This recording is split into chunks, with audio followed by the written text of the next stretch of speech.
Hello, everybody. My name is Devon Pouncey, and I have the pleasure of sitting alongside Dr. Jules Boykoff, who happens to be the author of this book, The 1936 Berlin Olympics, Race, Power, and Sportswashing. Jules, pleasure to sit by you and ask you a few questions about the book. Thanks so much, Devon, for making time today. I really appreciate it. Absolutely. So the first question, what is sports washing before we get into some of the contents of the book? Yeah, great place to start because sports washing has also been in the news quite a bit lately, most recently because of the Men's World Cup of Soccer in Qatar. And so sports washing, as I define it, is when political leaders use sports events to try to burnish their reputation on the world stage, to try to deflect attention away from things that are going wrong in their society, and to try to make the leaders look powerful. That can have really important knock-on effects in terms of political friendships that can emerge. It can also have knock-on effects in terms of the economic relationships that might come out of it. And so sports washing has been happening for a really long time. And the Berlin Olympics of 1936 were one of the really first examples of how it all came together. One last thing I would just add is that in my definition of sports washing, it applies to both authoritarian regimes as well as democratic regimes. And just to give one example, if you think about the upcoming Olympics in Los Angeles slated for 2028, there was some sports washing going on there because then mayor of Los Angeles, who's now working in India as the ambassador for the United States, Eric Garcetti, said that if Los Angeles were able to get the 2028 Olympics, it would be able to solve the problem of homelessness by the time the games roll around. So using the games as this way of deflecting attention from what is a serious humanitarian crisis in Los Angeles, also called homelessness. Absolutely. Oftentimes we hear people try to push the narrative or the notion that sports are apolitical, the Olympic Games themselves are apolitical. In this book, what are some of the ways that you disprove that notion by way of the 1936 Olympic Games in particular and the events that happened within it? Absolutely. So one of the mythical fictions that have been with the Olympics from the beginning is that they are apolitical.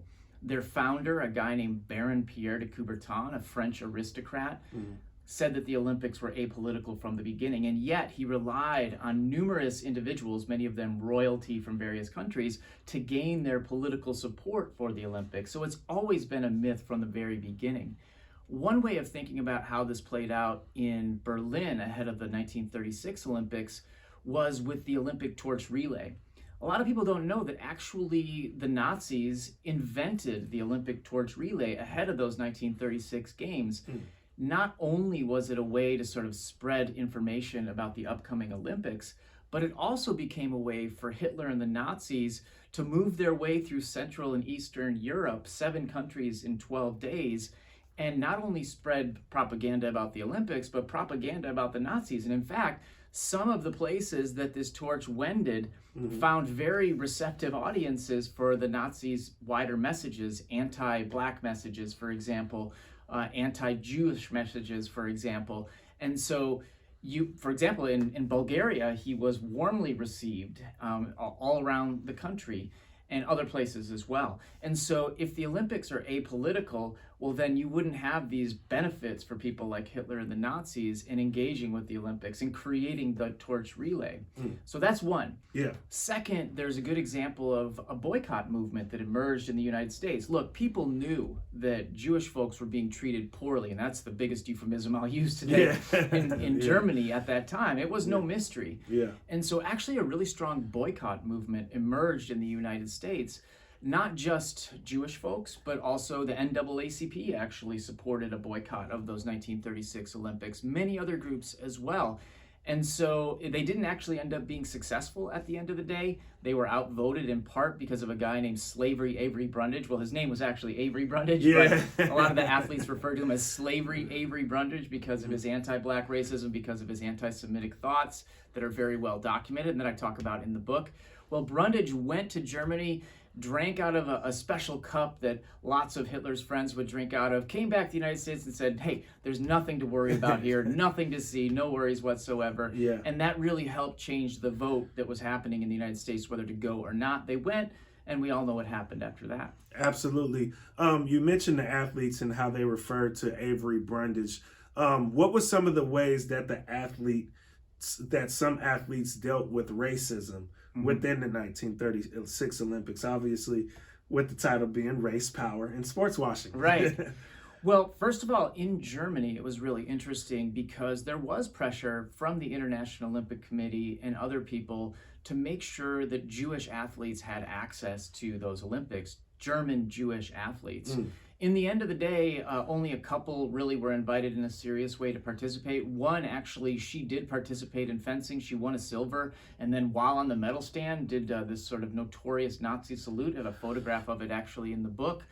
Another, who was an excellent high jumper named Gretel Bergman, she did not make the team at the end of the day. Side note, historically, Gretel Bergman's granddaughter, Molly Lambert, lives in Los Angeles, where she's been fighting against the Olympics in 2028 as well. So there's an interesting little thread of history. For sure.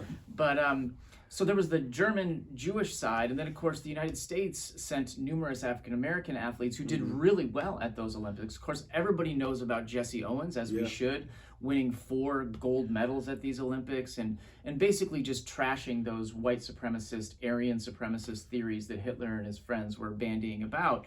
But there are also numerous other athletes. I mean, a lot of people don't know that Mac Robinson, the older brother of Jackie Robinson, the famous baseball player, path-breaking baseball player, he won a silver medal at those Olympics as well. And it was just overwhelming African-American excellence at those games, which really gave a lot of these racists sort of pause. Not enough of them, unfortunately, but definitely they made a huge imprint on a lot of people's thinking around the world. Absolutely. Well, I got so many more questions I'd like to ask you, but don't want to spoil it. You all go out and purchase this book. Again, the 1936 Berlin Olympics, Race, Power, and Sportswashing, written by none other than Dr. Jules Boykoff here. Thank you so much, Devon Pouncey. Appreciate you making time for me today. Absolutely.